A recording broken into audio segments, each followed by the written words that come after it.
आपन चेती होत नहीं, प्रभु चेती तत्काल। बलि चायो आकाश में, प्रभु पठायो पाताल। अपने मन कुछ और है, दाता के मन और। ऊदो से मादो कहे, झूठी मन की ठोर। नमस्कार सभी को। जैसे कि पहले भी हमने मन मंदिर चैनल के माध्यम से जाना था संतों के वचन भाग 2, आज हम जानेंगे संतों के वचन भाग 3। यह भी देखा जाता है कि रात को मनुष्य जिन विचारों को लेकर सोता है कि सुबह उठकर ये करूँगा वो करूँगा, परंतु सुबह होते ही उन सब पर पानी फिर जाता है और मन की बातें मन में ही रह जाती है और आप कूच कर देता है।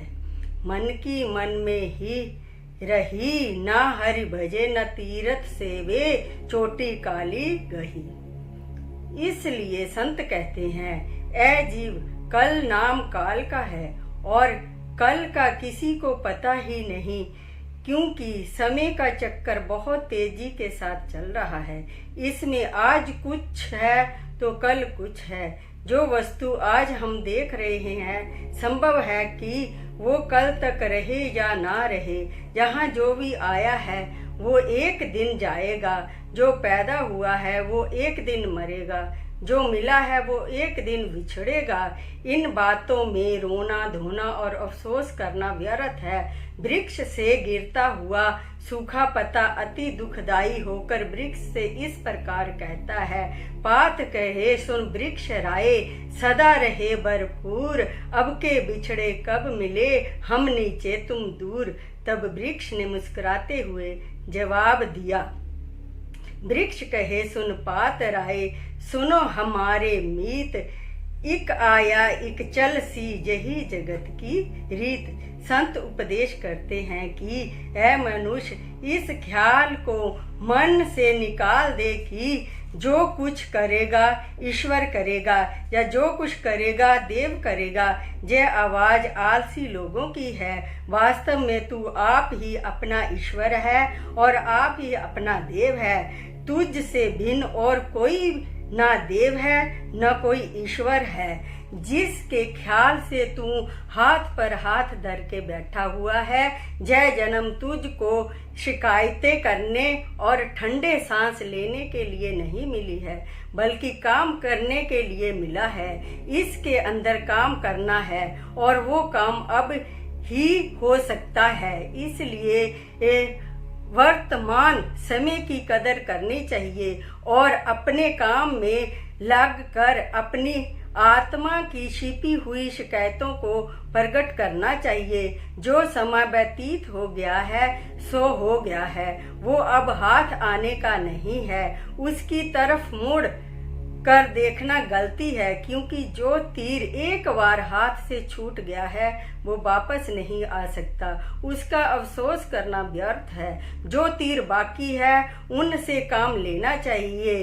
रंज के आंसू बहाने से ना कभी कुछ बना है और ना बनेगा, बल्कि जो समय मिला हुआ है वो भी हाथ से निकल जाएगा और जो कुछ इसमें हमने करना है वो भी ना हो सकेगा और अंत में अफसोस के हाथ मलते हुए संसार से कूच करना पड़ेगा।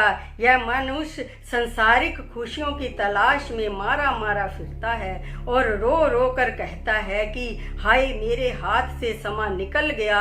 जीवन के आनंद प्राप्त ना किए और खुशी ना देखी। परंतु संत कहते हैं, मित्र जरा ये बता कि संसार में किसने समा नहीं खोया और यहाँ कौन ऐसा हुआ है जिसकी जवान पर मरते समय जय गिला नहीं रहा कि हाय मैंने मन की बात मन में ही रह गई है और जीवन ने साथ नहीं दिया। अरे भाई, यह जीवन कब तक तेरा साथ दे? अंत इसकी भी कोई अवधि है। यदि पहली आयु में तूने संसारिक कामों को खत्म नहीं किया तो वृद्ध अवस्था में उन से फारिग होने का तेरे पास क्या सबूत है? इसलिए इन शिकायतों को छोड़कर असलियत की तरफ ध्यान देना चाहिए और इसको यौवन अवस्था के अंदर ही अपने परलोक के ऊपर कर लेना चाहिए, क्योंकि बुढ़ापे में तो शरीर और इंद्रियां आदि सब स्थिर हो जाती हैं और मनुष्य बेबस होकर लाचार हो जाता है। किसी फकीर का वचन है, दर जवानी तोबा कदरन सिवाय पैगंबरी सत्य बकते पीरी गुजरे जालिम में शब्द परहेजगार।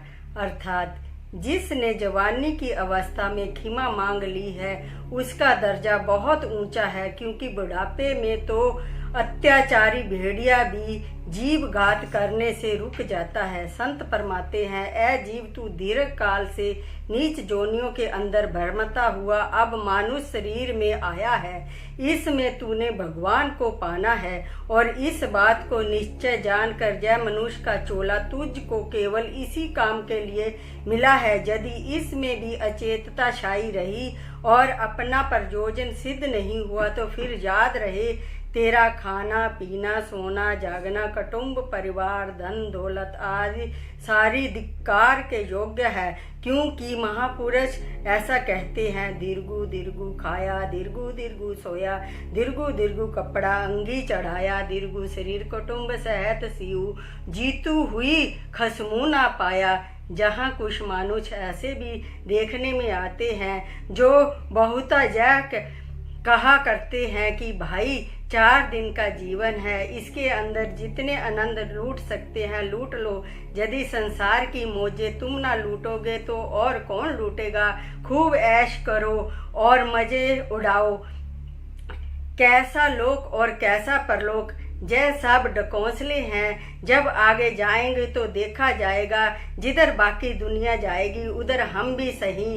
परंतु संत कहते हैं, भाइयों, यह संसार समंदर है और इसमें मुद्दतों से तुम भूले भटके और गोते खाते हुए अब मनुष्य तन वाली बेड़ी पर सवार हुए हो। अर्थात यह मनुष्य का शरीर इस संसार सागर से पार होने के लिए तुमको बेड़ा मिला है।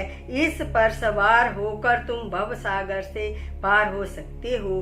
जो लोग तो संतों के इस उपदेश को मान जाते हैं वो अपना काम बना लेते हैं, उनके जीवन सुधर जाते हैं और वो यह अथाह सागर से बच कर किनारे लग जाते हैं। परंतु जो लोग उनके उपदेश को गप्पों में उड़ा देते हैं और परलोक के कष्टों से नहीं डरते, महापुरुषों ने उन पर आत्मघाती शब्द का प्रयोग किया है। अर्थात वो आत्मा के हत्यारे हैं जिन्होंने अपनी आत्मा को मुक्त करने के समय पर उल्टा उन्हें बंधन में जकड़ दिया, अर्थात उसे 84 लाख योनियों के भयानक समंदर में धक्का दे दिया।